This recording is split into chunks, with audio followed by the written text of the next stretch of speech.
قاتلوهم يعذبهم الله بأيديكم ويخزهم وينصركم. السلام علیکم ناظرین، میں ہوں عدنان وڑیچ۔ پروگرام قرآن سے روحانی لازمی۔ آج ہم قاری صاحب سے پوچھیں گے کہ سورۃ الفاتحہ سے جادو جنات کا علاج کیسے کر سکتے ہیں۔ السلام علیکم قاری صاحب۔ وعلیکم السلام ورحمۃ اللہ۔ جی قاری صاحب، اس سوال کے بارے میں بتائیے گا۔ عدنان بھائی، جادو جنات کا علاج سورہ فاتحہ سے۔ جی، سورہ فاتحہ ہر بیماری کا علاج ہے، 99 بیماریوں کا علاج ہے۔ اس میں اللہ نے خیر ہی خیر رکھی ہے، بہت فائدے رکھے ہیں۔ یہ روحانی اور جسمانی دونوں طرح کی بیماریوں کا علاج ہے۔ پھر یہ جادو جنات بھی ایک بیماری ہے، جادو جنات بھی ایک بیماری ہے، جی جی، اور اس کا علاج بھی اس صورت سے ہو سکتا ہے اگر انسان کو کرنا آتا ہو، اگر انسان کرنا جانتا ہو، اور اگر انسان کرنا چاہتا ہو۔ بہترین صدقہ جاریہ حاصل کرنے کے لیے اس ویڈیو کو لائک کریں، شیئر کریں، کمنٹ کریں اور ہمارے چینل کو سبسکرائب کریں، پیج کو لائک کریں۔ قرآن سے روحانی علاج ہو یہ ضروری۔ اب دیکھیں، ایک انسان پر جادو کا مسئلہ ہے، جنات کا مسئلہ ہے، اور احادیث میں ملتے ہیں ایسے واقعات ملتے ہیں احادیث میں کہ روحانی بیماری تھی، جسمانی بیماری تھی، اللہ تعالیٰ نے اس کی برکت سے شفا دے دی۔ جیسے صحابہ کرام، ایک صحابی اپنے ماموں کا واقعہ بیان کرتے ہیں، کہتے ہیں کہ میرے ماموں جا رہے تھے، سفر میں تھے، اور جو ہے وہ کہیں سے گزرے، اور وہ مسلمان ہو کے نبی صلی اللہ علیہ وسلم کے پاس سے واپس آ رہے تھے۔ تو کسی نے بتایا کہ کسی ایک بستی سے گزرے، انہوں نے کہا کہ ہمارے پاس ایک پاگل مجنون ہے، تو کیا اس کا علاج تمہارے پاس ہے؟ تم مسلمان ہو کے آئے ہو، تمہارے پاس اس کا کوئی علاج ہے؟ تو کہتے ہیں کہ میں نے کہا، میرے ماموں نے کہا، صحابی جو راوی بیان کرتے ہیں کہ کہا ہاں علاج ہے۔ کہتے جب اس کو لایا گیا تو یہ روز اس کو دم کرنے لگے۔ کس چیز کا دم کرتے تھے؟ سورہ فاتحہ کا۔ اچھا، اور سورہ فاتحہ بار بار پڑھ کے دم کرتے رہے۔ اب اس کو ممکن ہے کہ کسی جادو یا جنات نے مجنون کر دیا تھا۔ اب اس کو بار بار دم کرنے سے وہ ایسے ہو گیا جیسے اس کو کوئی مسئلہ ہی نہیں تھا۔ اچھا، اللہ نے اس کو شفا دے دی۔ اور اس کے بارے میں ملتا ہے کہ انہوں نے انعام کے طور پہ ان کو 100 بکریاں بھی دیں۔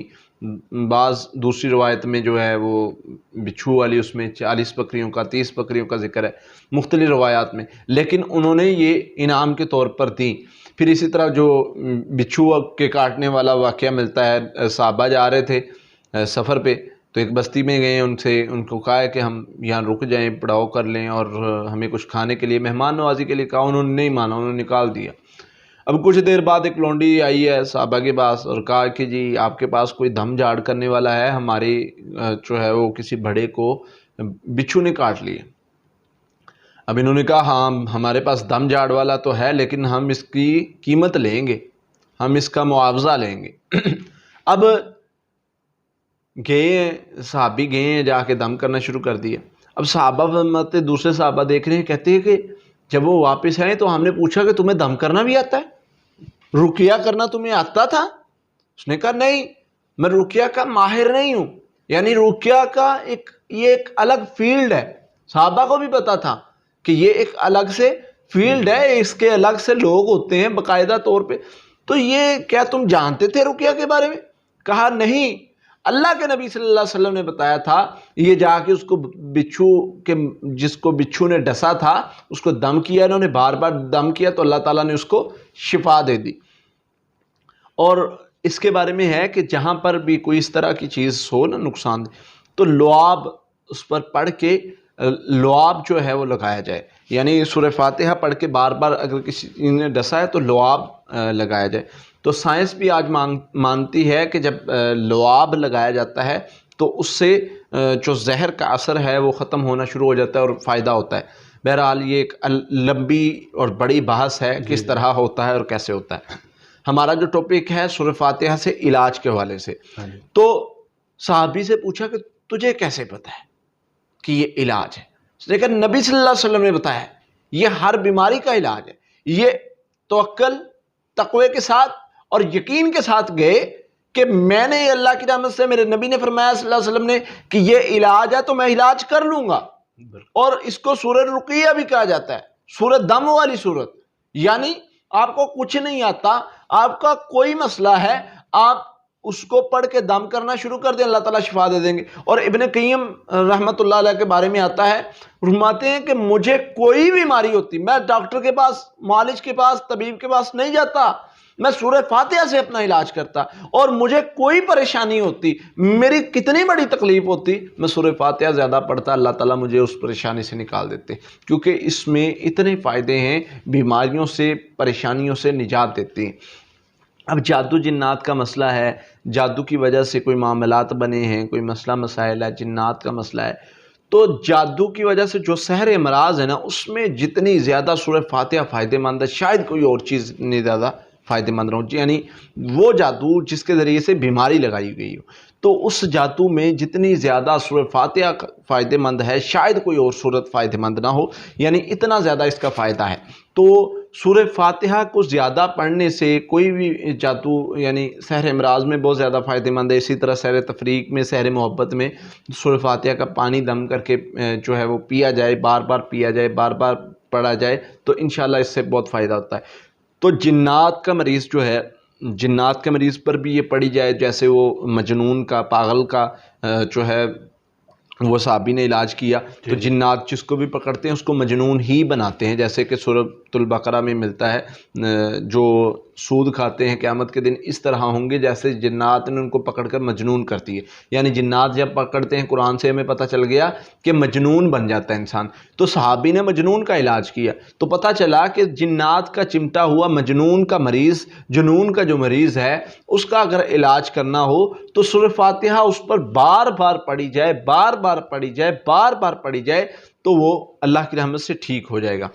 اب اور ہمارے پاس عدنان بھائی مریض آتے ہیں، نفسیاتی مریض، ڈپریشن کے ہوں، وہ مینٹلی طور پر ڈسیبل ہوں اور مرگی کے ہوں. یہ 3-4 بیماریاں ہیں، جیسے شیزوفرینیا ہے اور اس قسم کی دوسری بیماریاں، اس میں ہم الحمدللہ سورہ فاتحہ کا عمل دیتے ہیں. 41 مرتبہ جو ہے وہ یہ ایپیلیپسی وغیرہ کے بارے میں اس میں دیتے ہیں مریض کو. لیکن جو بڑی بیماریاں جس میں مینٹلی طور پر بالکل ہی انسان جو ہے وہ نہیں کچھ بھی سمجھ رہا، اس کو دیتے ہیں 100 مرتبہ صبح شام پڑھنے کے لیے. خود مریض عموماً نہیں پڑھ سکتے، جو زیادہ مینٹلی طور پر ڈسٹرب ہو نا، وہ خود نہیں پڑھ سکتے. ان کے لیے کہا جاتا ہے کہ کوئی قریبی پڑھ دے اور اس کو پڑھ کے دم کرے، اور بار بار دم کرے جب تک وہ ٹھیک نہیں ہو جاتے. صبح و شام 100 مرتبہ. اور جو ایپیلیپسی اور اس قسم کی بیماریاں کا شکار ہے، اس کو 41 مرتبہ پانی لیں، 1 کپ پانی کا لیں، اس میں 2 چمچ شہد کے ڈال کے ملا لیں. یہ ان مریضوں کے لیے ہے جو سٹارٹنگ سٹیج میں، جو ذہنی مریض ہیں، مرگی کے مریض، ذہنی مریض، ان سب کے لیے جو یعنی کہ جنون اختیار کرتے ہیں. یہ سارے ان مریضوں کے لیے میں وظیفہ اور طریقہ بتا رہا ہوں جو جنون کا شکار ہوتے ہیں. وہ چاہے مرگی کی وجہ سے دورے کی شکل میں جنون کا شکار ہوتے ہیں، چاہے ویسے مینٹلی طور پہ ڈسیبل ہونے کی وجہ سے جنون کا شکار ہوتے ہیں، یا کوئی بھی اس طرح کی وجہ. سورہ فاتحہ 41 مرتبہ پانی پر پڑھنی ہے. پانی میں 2 چمچ شہد کے ملانے ہیں اور اس کو ملا کے پی لینا ہے، صبح بھی شام بھی. یہ 41 دن کریں. اللہ کی رحمت سے، اللہ کے فضل سے، مریض مرگی کا ہو یا اس قسم کی کوئی بھی بیماری کا، اللہ تعالیٰ اس کو شفا دے دیں گے، چاہے وہ جنات کا اس کے اندر حلول ہوا ہے یا کوئی بھی اس قسم کا. باقی اس کے ساتھ اگر حفاظتی پڑھائی ملا لی جائے، سورۃ البقرہ کی آخری 2 آیات، آیت الکرسی، سورۃ فلق، ناس، یہ ملا لی جائیں تو نور علی نوری ہے. پھر تو فائدہ ہی فائدہ ہے. پھر تو اس کا میں کہتا ہوں کہ کوئی توڑ ہے ہی نہیں. یہ سورہ فاتحہ شفا ہے، یاد رکھیں. اگر آپ کی باڈی میں کوئی جادو یا کوئی اس قسم کا معاملہ ہے تو اس کے لیے شفا ہے. حتیٰ کہ کینسر تک کے مریضوں کے لیے ہم نے الحمدللہ اس کی پڑھائی کروا کے، ان کے دوبارہ ٹیسٹ کروا کے دیکھا ہے کہ اتنا فائدہ ہوتا ہے کہ انسان حیران رہ جاتا ہے. لیکن یہاں پر میں آپ کو بتاؤں کہ یہاں پر جو صورتحال ہے اس میں یہ ہے کہ جو اس طرح کے مریض ہوتے ہیں ان کو شہد کا پانی ساتھ میں استعمال کروایا جاتا ہے، اور شہد بھی شفا ہے، اللہ تعالیٰ نے بتایا، سورہ فاتحہ بھی شفا ہے۔ اب دو شفائیں ملتی ہیں تو کتنا زیادہ فائدہ ہوتا ہے کہ انسان حیران رہ جاتا ہے۔ تو اس لیے اس سے انشاءاللہ اللہ کی رحمت سے جو بندہ علاج کرے گا، سورہ فاتحہ تو ویسے شفا ہے، تو بندہ جتنی زیادہ پڑھے وہ شفا حاصل کرے گا۔ حفاظت کے لیے ساتھ میں جو ہے آیت الکرسی اور سورہ بقرہ کی آخری 2 یا سورہ فلق ناس ملا لے، انشاءاللہ اللہ کی رحمت سے اللہ تعالیٰ شفا دیں گے۔ بہت شکریہ قاری صاحب۔ جی ناظرین، اگلے پروگرام میں پھر حاضر ہوں گے، تب تک لیے اللہ حافظ۔ بہترین صدقہ جاریہ حاصل کرنے کے لیے اس ویڈیو کو لائک کریں، شیئر کریں، کامنٹ کریں اور ہمارے چینل کو سبسکرائب کریں، پیج کو لائک کریں۔ قرآن سے روحانی علاج۔ قاتلوهم يعذبهم الله بأيديكم ويخزهم